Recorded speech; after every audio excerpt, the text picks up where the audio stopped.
Paul, there's some questions for the RBS Facebook page. What's your nickname? Paulie. It's boring enough. Do you have a pre-match ritual? I don't really. I'm not that superstitious. The only superstitions I have is I didn't pick up the trophy. I don't touch the trophy if we're not the holders. But I don't really. I always have a shower, listen to a bit of music. Nothing too. There isn't anything that if I don't do it that I get upset about. You know. What's the most bizarre pre-match ritual you've witnessed? Dunkirk Callahan has to wear brand new white socks underneath his normal socks, and he can't let his bare feet touch the ground. So he has to put a towel. He'll put his towel on the floor, then he'll take his socks off, then he'll put his brand new white socks on and his rugby socks on over that, and then he can go and touch the floor then. It's hard to fathom what's going on there, isn't it, really? What is your advice for younger players in the squad? You know, we were talking earlier, you've got young players coming into the squad. Do you give advice in that kind of situation? Do I give advice? I don't really know. I think you just got to relax. I think a lot of guys that are in the squad are picked to be in the squad because of what they've done already, and they don't need to come in and try and be something that they're not then, and try and, they're there for a reason, and it's to make sure that they are themselves and that they play to the level they have been playing with their province or their club, and don't put any extra pressure on themselves to be something different.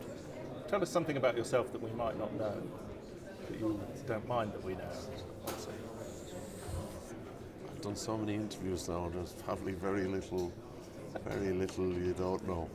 You might not know. Something you might not know. Hobbies, pastimes, anything you do that... I have a cat called Frank. That'll do it. What age were you when you started to play rugby?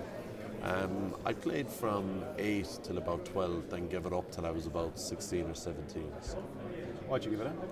I was a swimmer and it got in the way of swimming. So You mentioned swimming there. What made you choose in the end rugby over swimming? I'd been swimming from when I was about 4, and I'd been, morning training before school from when I was about 9 or 10, and I just got sick of it and just enjoyed. I played rugby obviously, and I played hurling and Gaelic football as well, and just enjoyed team sports and wanted to get back into team sports. And I come from Limerick, so rugby is the main sport there. What club did you play for when you were a kid? Young Munster. What's the most, or who has been the most influential person in your career up to now? Probably my dad. My dad is a big rugby fan, big into rugby, and has been very motivating for me to have him around. Who's been the best player you've played against at club level and at international level? Club level was probably John Langford. I mean, back when I first played club, a lot of the Munster players still played a lot of club rugby. So I would have played against John Langford for Shannon, and he was just incredible. Obviously he was Australian and come over and joined Munster. He was brilliant. International level, probably Fabian Palouse is the guy I always look up to. I mean, for such a tall man, he was an incredible tackler, an incredibly hard tackler, and very successful player as well. How did club rugby influence your international career? You obviously played through your childhood. Yeah, well, I played with Young Munster, who were, a Limerick kind of working class club, really tough team, and it was all about forward play, scrum, maul, the breakdown, and training out there used to be quite tough and quite aggressive, and it gave me a great base for when I went on to play for Munster. What's your proudest ever club rugby moment? Proudest ever club rugby moment.